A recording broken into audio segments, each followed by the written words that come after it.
You can imagine there was a full revolt in response to that post on Trump's own social media network. Some choice comments, each receiving thousands of likes, including, quote, "You promised us, sir. Putting your MAGA base down is not going to make this go away." Quote, "This statement breaks my heart, Mr. President." And quote, "This is going to cost you so many supporters, I being one of them. It appears you or a loved one was in on it and you want this to go away." Cada vez que Donald Trump intenta distraernos del escándalo de Jeffrey Epstein, lo único que consigue es hundirse más. En esta ocasión, su intento desesperado por desviar la atención y atacar a quienes lo cuestionan le estalló en la cara, y como nunca antes. Porque hoy, señores, desde temprano, Donald Trump se metió a Truth Social, perdió por completo la cabeza. Se lanzó en una explosiva rabieta paranoica con muchas mentiras, lo cual solo logró una cosa, y es revivir todo lo que él quiere desesperadamente ocultar sobre su relación con Jeffrey Epstein. Antes de mostrarles esta publicación, que la verdad es hasta enfermiza, tenemos que ver el contexto que lo explica todo. Y para esto, Lawrence O'Donnell lo ha dejado clarísimo al hablar de la verdadera relación entre Trump y Jeffrey Epstein. Donald Trump said again today that he just doesn't understand why anyone, especially his supporters, would still be interested in Jeffrey Epstein. It could be because Donald Trump said this years before he became a politician. "I've known Jeff for 15 years, terrific guy. He's a lot of fun to be with. It is even said that he likes beautiful women as much as I do, and many of them are on the younger side." Donald Trump said that to New York Magazine in an interview for a profile of Jeffrey Epstein in New York Magazine. And in those days, Donald Trump was proud to say, "I've known Jeff for 15 years, terrific guy. He's a lot of fun to be with. It is even said that he likes beautiful women as much as I do." There they are, doing their thing together. And as Donald Trump said about Jeffrey Epstein's beautiful women, quote, "Many of them are on the younger side." Donald Trump saw many of them at those parties that they were at together. Donald Trump saw how young they were. And Donald Trump was still proud to say, "I've known Jeff for 15 years, terrific guy." Donald Trump doesn't want us talking about any of this. And a good rule of thumb for the news media in covering Donald Trump has always been to talk about whatever Donald Trump is hoping we don't talk about.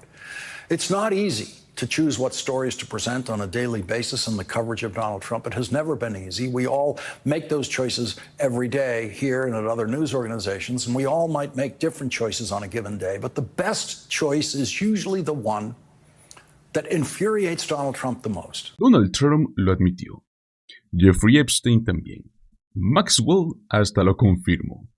Hay fotos, videos, testimonios. Es decir, no estamos hablando de rumores, amigos. Hablamos de pruebas que han estado frente a nuestros ojos durante años. Y si eso, lo que ya es público, es tan incriminatorio, ahora imagínense ustedes lo que puede haber en estos documentos privados. Ahí está el verdadero miedo de Trump. Sabe lo que hay. Sabe que si sale a la luz, se acaba todo. Pues bueno, no solo son los demócratas los que están levantando la voz. Este escándalo ya es bipartidista. Uno de los últimos en soltar la bomba fue nada menos que Joe Rogan. Videotape, and all of a sudden they don't. You know, you have the director of the FBI on the show saying there's no tape. If there was, nothing you're looking for is on those tapes. Like, what? Why did they say there was thousands of hours of tapes of people doing horrible shit? Why did they say that? Right. Didn't Pam Bondi say that? What, are you talking about Epstein or did he? Yeah, Epstein. Yeah, she said it literally, I think, a week before you had the FBI director sitting here telling you there was nothing, right? She said something about that there was like thousands Yes. of hours of tapes of people doing horrible crimes. There is. And didn't the FBI dude say that there was nothing? Cash Patel said there's nothing you're looking for. Oh, okay. Okay. I mean, what am I going to do? I'm going to push back. Right. No, I mean, of course. and I obviously, understand. he's saying what he has to say. Si incluso Joe Rogan está furioso con Trump, Lo acusó directamente de la falta de transparencia, de haber traicionado a su base y de no cumplir nada de lo que prometió.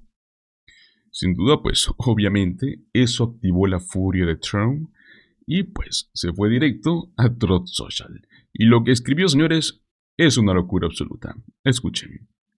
Los radicales demócratas de izquierda han vuelto a encontrar oro, igual que con el falso y desacreditado dossier Steele, al igual que los 51 agentes de inteligencia mentirosos, al igual que la laptop infernal que según ellos venía de Rusia, que no, venía del baño de Hunter Biden y del timo de Rusia. Todo es falso, todo inventado para ocultar la gran derrota de Hillary Clinton en 2016. Estas estafas son lo único que los demócratas saben hacer. Y bueno, no terminó ahí porque continuó con lo siguiente. Ahora su nueva estafa es lo que llamaremos por siempre la farsa de Jeffrey Epstein. Mis antiguos seguidores han caído en esta basura por completo. No aprendieron la lección y probablemente nunca lo hagan, ni después de haber sido estafados por la izquierda lunática durante 8 años. Pero lo más grave fue cómo cerró ese mensaje. No quiero su apoyo. Gracias por su atención en este asunto. Hagamos América grande otra vez. ¿Escucharon bien, señores? Donald Trump rechazando el apoyo de sus propios seguidores. Les está diciendo que si se atreven a hablar del tema de Epstein, ya no son bienvenidos en su movimiento. Y eso, amigos, es guerra civil dentro del movimiento MAGA. Donald Trump no solo está siendo atacado por su base, ahora él también está contraatacando. Está lanzando ataques directos contra sus propios seguidores. Y cada palabra que dice nos hace pensar. ¿Qué rayos hay en esos documentos? Yo no soy mucho de creer teorías conspirativas, pero con cada nuevo mensaje, ¿no? Con cada publicación más desquiciada que la anterior, me cuesta pensar que no esté ocultando algo mucho más grave de lo que imaginamos. Por eso es que es tan importante que se siga exigiendo que esos documentos se hagan públicos, porque si incluso los republicanos en el Congreso están empezando a dudar, eso nos dice algo muy podrido está ahí. Y bueno, para poder entender un poco el colapso emocional y político de Trump, está siendo expuesto ante todo el país, Chris Hayes lo explicó de forma brillante en el siguiente clip. Good evening from New York. I'm Chris Hayes. Donald Trump is desperate to get everyone to stop talking about Jeffrey Epstein and that so-called client list, even as he spent basically the entire day fielding questions about it, including if his own Attorney General Pam Bondi, who was reviewing all these materials, told him his name appeared on the list. What did she tell you about the review? And specifically, did she tell you at all that your name appeared in the? Oh no, she's given us just a very quick briefing, and in terms of the credibility of the different things that they've seen, and I would say that these files were made up by Comey. They were made up by Obama. They were made up by the Biden. Why do you think your supporters in particular have been so interested in the Epstein story and so upset about how it's been handled? Why do you think that is? Why they would be so interested. He's dead for a long time. He was never a big factor in terms of life. I don't understand what the interest or what the fascination is. I really don't. And the credible information's been given, but I don't understand why the Jeffrey Epstein case would be of interest to anybody. It's pretty boring stuff. It's sordid, but it's boring. And I don't understand why it keeps going. I think really only pretty bad people, including fake news, want to keep something like that going. This whole thing blew up last week when Bondi, who has been pretty outspoken about hyping the existence of Epstein tapes and a client list and bombshell revelations, after going on TV to talk about all that was coming, then turned around and said, it turns out nothing to see here. Some of Trump's most diehard supporters went somewhat predictably nuts, which led to the president sharing this rambling 400-word post, infamously beginning with, "What's going on with my boys," and in some cases, gals. He said MAGA should stop talking about Jeffrey Epstein, who never dies, that the Epstein files were written by the Dems to hurt Trump, including Obama got in there somehow. but they did not release them, which is a little tough to figure out how it was going to hurt Trump if they didn't release them. Then Trump asked about the JFK and Martin Luther King Jr. assassinations, as well as his big lie of a stolen 2020 election, which is, of course, nonsense, and then reiterates that no one cares about Jeffrey Epstein. Thank you for your attention to this matter. He was never a big factor in terms of life. You can imagine there was a full revolt in response to that post on Trump's own social media network. Some choice comments, each receiving thousands of likes, including, quote, "You promised us, sir. Putting your MAGA base down is not going to make this go away." Quote, "This statement breaks my heart, Mr. President." And quote, "This is going to cost you so many supporters, I being one of them. It appears you or a loved one was in on it and you want this to go away." It does not appear to be going away. Over the weekend, speakers at the conservative Turning Point USA conference practically had their torches and pitchforks out, demanding the Trump administration release the Epstein files. I will not rest until we go full Jan 6 committee on the Jeffrey Epstein files. Jeffrey Epstein was working on behalf of Intel Services, probably not American. Who would you guys prefer, Bongino or Bonnie? Okay, 7,000 to 0. They want Dan. Release all the Epstein files, no matter the consequences. How many of you are not satisfied with the results of the investigation?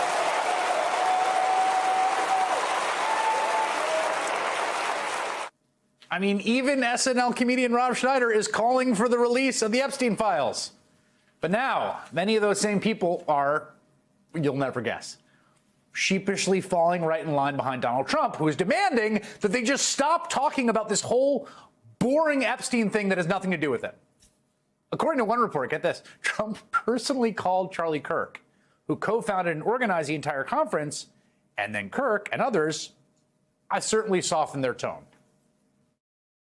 Plenty was said this last weekend at our event about Epstein. Honestly, I'm done talking about Epstein for the time being. I'm going to trust my friends in the administration. I'm going to trust my friends in the government to do what needs to be done, solve it, balls in their hands. I'm going to talk about the Epstein files, and I'm going to make the case that even though there are unanswered questions about Epstein, it is in fact time to move on. Now, as conservative influencers were eating their own about Epstein, the president was stealing the show on the one-year anniversary of the day he almost lost his life.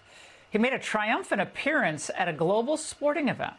I mean, what does the world come to when you cannot rely on the integrity of Charlie Kirk and Dinesh D'Souza?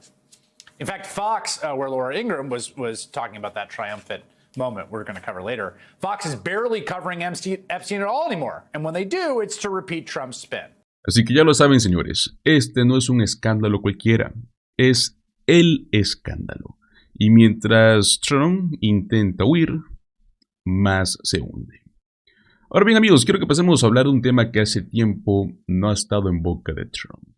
Y es nuevamente el presidente de la Fed, Jerome Powell. Pero al parecer hay un poco de contradicción aquí. El mismísimo presidente de la Reserva Federal, señores, hablamos de este puesto clave para la estabilidad económica de todo el país. Primero, Donald Trump dice que lo va a despedir. Luego se retracta. Luego lo ataca públicamente. Y luego volvemos al inicio. ¿En qué quedamos? Quiero que hablemos un poco de cómo Trump está jugando con fuego al meterse con la Reserva Federal y lo peor de todo es que lo hace por puro capricho político. ¿Será que está buscando una excusa para lavarse las manos si es que la economía se va, pues, de picada? Todo parece indicar que sí. Pero bueno, quiero que escuchen esta nota y volvemos para analizar punto por punto. Breaking news out of the Oval Office. We may be on the verge of a huge shakeup for the American economy. NBC News is reporting that last night, President Trump told a room full of lawmakers that he will soon fire the chairman of the Federal Reserve, Jerome Powell. That's according to a senior White House official. Now, one Republican Congresswoman, Anna Paulina Luna, tweeted just a short time ago about this, that Powell's firing was, quote, imminent. But then, just moments ago, when asked if he was going to fire Powell, he said he talked about it as a concept. And almost all the people in the room said that he should go, but there is a big asterisk. Powell could go, says Trump, if he has to leave for fraud. Now, critics have pointed to a $2.5 billion renovation at the Federal Reserve offices as possible grounds. He answered several questions about this, perhaps most bluntly here. Are you completely ruling out the idea of firing Jerome Powell? I don't rule out anything, but I think it's highly unlikely. I want to bring in NBC's Kelly O'Donnell, who's covering the White House. NBC's Christine Romans is with me. Peter Baker is chief White House correspondent for the New York Times and an MSNBC political analyst. There was a lot there, but I do want to start with Powell, if I can, Kelly. He said it's highly unlikely that he gets fired. He's got 8 more months, but he also said we have a lot of people who want the job. Kevin Hassett is someone we'd consider for the job. We'll pick someone who is good. And that Powell has been a terrible chair who's doing a terrible job. So what's your takeaway? Well, one of the things that makes this particularly difficult is that if you are trying to follow specifically what the president says on a matter such as Jerome Powell, in order to understand where the policy is, what his intentions are, we're still left with contradictions on contradictions. The president today seemed very much like he was backing away from it. There's significant reporting. He was told about the significant reporting that he had sort of test run this idea with lawmakers last night. He described himself as more conservative than some of those lawmakers on this matter, meaning that all of those, he said, or many of them whom he polled, said go ahead and fire him. Now, remember, the Fed is an independent institution. The president nominates but typically does not remove a Fed chair until the end of their term when they can select a new Fed chair. In this case, the president with the separated 2 terms would get to both appoint Powell, which he did, and would be able to appoint a successor when that time comes. What makes this so difficult is where is the actual ground truth and what does the president really want to do? He says he doesn't intend to fire him, and yet he has done a daily sort of damage to the credibility of Jerome Powell by raising things that the president believes are legitimate, that he thinks he's gone too slowly to reduce rates. Of course, also note that prices have gone up, which could be an indication of a little bit of an uptick in inflation that might actually cause the Fed to not want to reduce rates. But the president very frustrated, wanting rates to come down because he believes that would be an engine for the economy. But it is very hard, certainly for the public, to discern where is the truth when the president apparently polled lawmakers, discussed it openly, and then today says he's not going to do it. Now, obviously, the president has the right to retain his decision-making power for as long as he chooses. But it does raise questions about the fate of Powell, how markets might react to that. And if he's trying to sort of push Powell into a resignation, that could be another strategy. And the issue of cause. That building, the Federal Reserve building, 100-year-old building, has been going through a massive renovation. It seems only the exterior shell remains and everything inside it is being renovated. It is a very costly project. Is that Powell's doing himself? Certainly, it was passed by Congress. There are a lot of deep things to explore there. But maybe he's looking for an off-ramp. But clearly, he is muddying the waters day by day on the status of the Fed chair. And, of course, the chair does not act alone, acts with a board when deciding interest rates. Chris? Yeah, she's right about the muddying of the waters, of course, Peter. And Kevin Hassett, who's the director of the Economics Council, was scheduled to be a guest on this program. And when this news broke that the president had raised the question of getting rid of Powell, he canceled. Of course, we would be happy to have him on anytime he would like to come on. But I wonder when he talks about possible replacements, when he talks about how many people would want the job. And by the way, if he's trying to pressure Jerome Powell, he has repeatedly said he will not leave if the president tries to fire him. Where does this leave things? What did you hear? Yeah, I think it's worth remembering that we don't know that the president has the power to fire the Fed chair except for cause, right? As Kelly just said, he's putting a lot of pressure on him by raising it all the time. But Jay Powell has made very clear he's impervious to pressure from the president. He has ignored the president's efforts to push him to lower interest rates if he doesn't think it's the right policy to do. And so the president is kind of frustrated that that pressure campaign hasn't worked. But so far, the Fed is an independent agency. Even the Supreme Court is recognized as being different than some of the other independent agencies. And there's a legal question as to whether the president can, in fact, push Jay Powell out. In his first term, my wife, Susan Glasser, and I reported in our book, The Divider, Jay Powell was told by Fed staff that he would probably win a court fight, but that the Fed itself couldn't fund that court fight. He would have to fund it out of his own pocket. And Jay Powell told his staff he would spend every last nickel he has to fight Donald Trump if he tries to fire him. So even if the president were to try to fire him 8 months before the end of his term, it might not be resolved until quite a while down the road. So it's sort of a kind of a pointless exercise, you might argue, in that regard. And the pressure on him isn't working. But it allows Trump to blame anything that's going on bad in the economy on somebody other than himself. It's not about his tariffs. It's not about his policies. It's about Jay Powell. So, Christine, so far, checking it out, the markets are holding up, but they're down, 7 points right now. What do you make of this reaction?